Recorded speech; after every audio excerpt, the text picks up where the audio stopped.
Yeah, I'd like to start off tonight driving into the cheesels and the twisties thing, but 6 minutes is 6 minutes, so I can't mess around with cheesels. Instead, I'd like to tell you about a fella. He's a bloke about my age. He's a little bit older, so I can see people kind of going, would that be like 25 or something? He's just an Aussie fella. He has a heart of gold, and he's one of nature's gentlemen. Last week, he did the most extraordinary thing. He caught us all by surprise. He just fucking dropped dead. Truly died. He was one of our youth workers that works with these kids that are slipping through the cracks. He was a mate. He's a mate of mine, and he was a dad of 4 beautiful children. We just didn't see this coming. I thought, you know what, Jeremy, you didn't leave these kids any inheritance. There's no big house, there's no shiny car or bag of money poked out the back. I thought, what are these guys going to do? I listened to his 4 beautiful children at the funeral just last week, and I went, holy smokes, what an inheritance you left those 4 children. He taught them these lessons in life that they were living. One of them was, no matter what place you go to, no matter who you come across, you must leave them in a better place than you found them. And I thought, why does that guy work for BackTrack?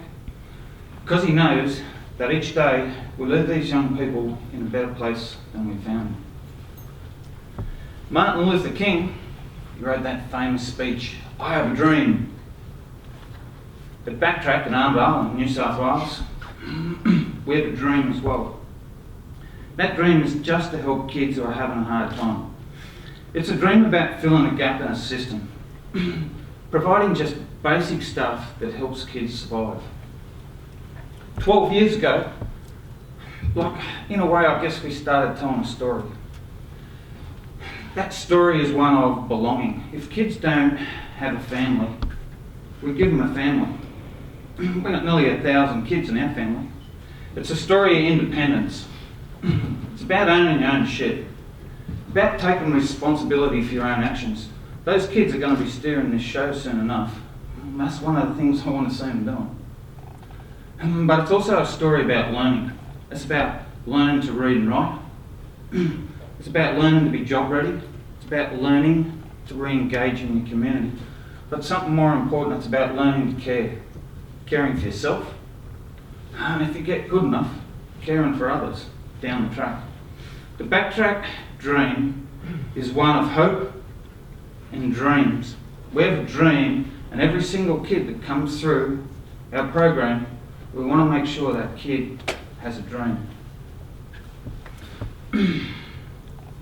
I could stand here tonight and I could tell you about the wonderful universities that do the research. Pretty simple stuff. They tell you for every $1 that you spend on BackTrack, the community saves $7.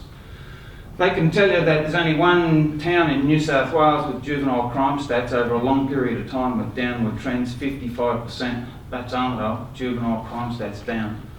Collectively, our BackTrack guys, we can tell you that 85% of our kids in our little family go into employment or back into full-time education and training.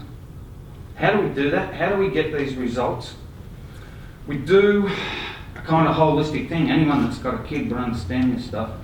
We tackle whatever the problem is that needs to be tackled. If the kid can't read and write, then let's concentrate on his education. This is not rocket science. If he's in trouble with the cops, let's concentrate on the legal stuff. Yeah? If it's about family breakdown, then we'll worry about family breakdown. We do it all at once.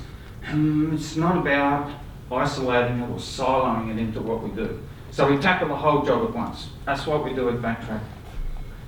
There's a gap in our dream. There's a problem.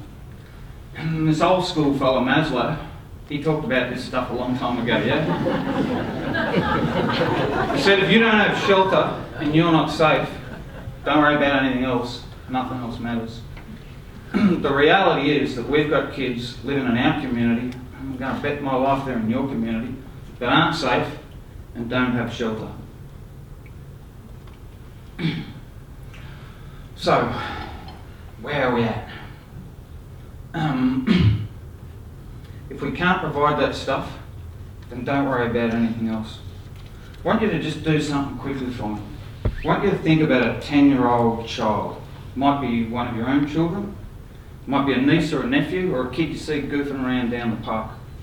I'm going to take that kid off you. You don't know who we are. I'm going to take you off and drop you down in Central Park, this 10-year-old.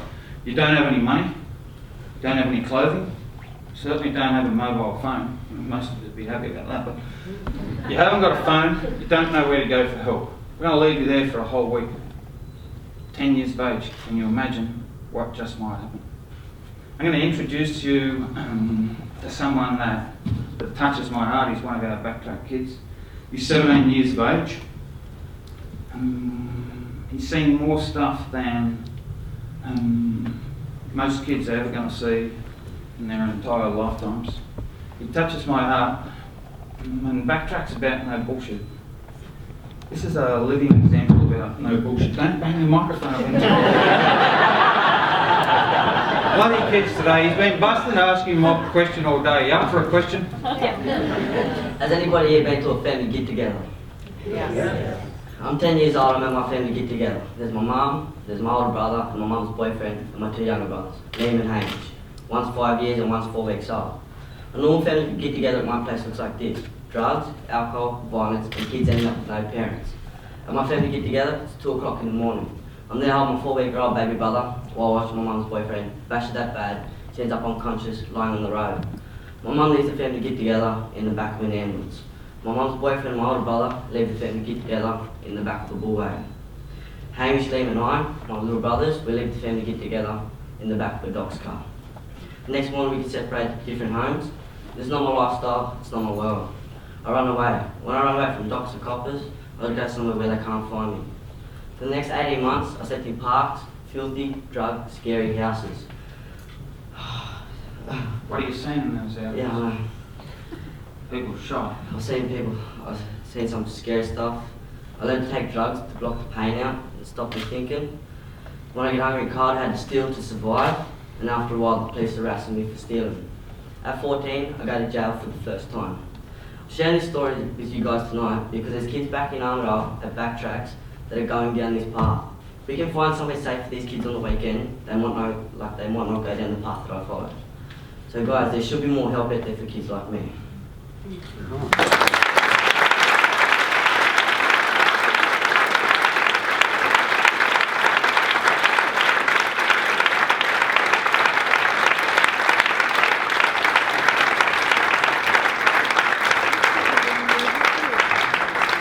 Enough of the clapping, you're biting into our 6 minutes.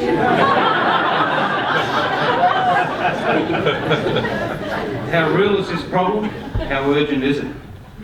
A year ago I moved out of my little farm, just a few k's outside Armidale. And 8 boys like Tyson didn't have somewhere safe to stay, that didn't have shelter. They moved in. We keep 2 emergency beds. And in the first year, 120 kids have used those emergency beds, plus the 8 kids, with just like Tyson's story. Again, it was Martin Luther King. He talked about 2 laws. There's laws that are made by a power greater than ourselves, and then there's the man-made laws. When the man-made laws go pear-shaped, this kid isn't responsible for what happened to him. I know the story and the whole family. That's man-made laws. When we get it wrong as men and women, I'm not letting anyone off the hook here, but when we get it wrong with the man-made laws, it's only man-made solutions that can fix it. Tonight, what we'd like to do is ask you guys to invest, not make a donation. Invest in a young person's life. I guarantee we'll keep them safe, and we'll put them shelter over their heads. Our funding does well for the programs. Our school, they're teaching the kids all this stuff. But we have a desperate need. We have a desperate need to fill a gap in this system to keep these kids safe. What if we raised $100 tonight, Bertie? $100. I'll tell you what we'll do with $100. We'll fill the motor car that'll drive those 8 boys and the kids in the emergency beds in and out of BackTrack where we support them each day. What if we raised $1,000 tonight, Bernie? Well, I was the one supposed to be asking the questions.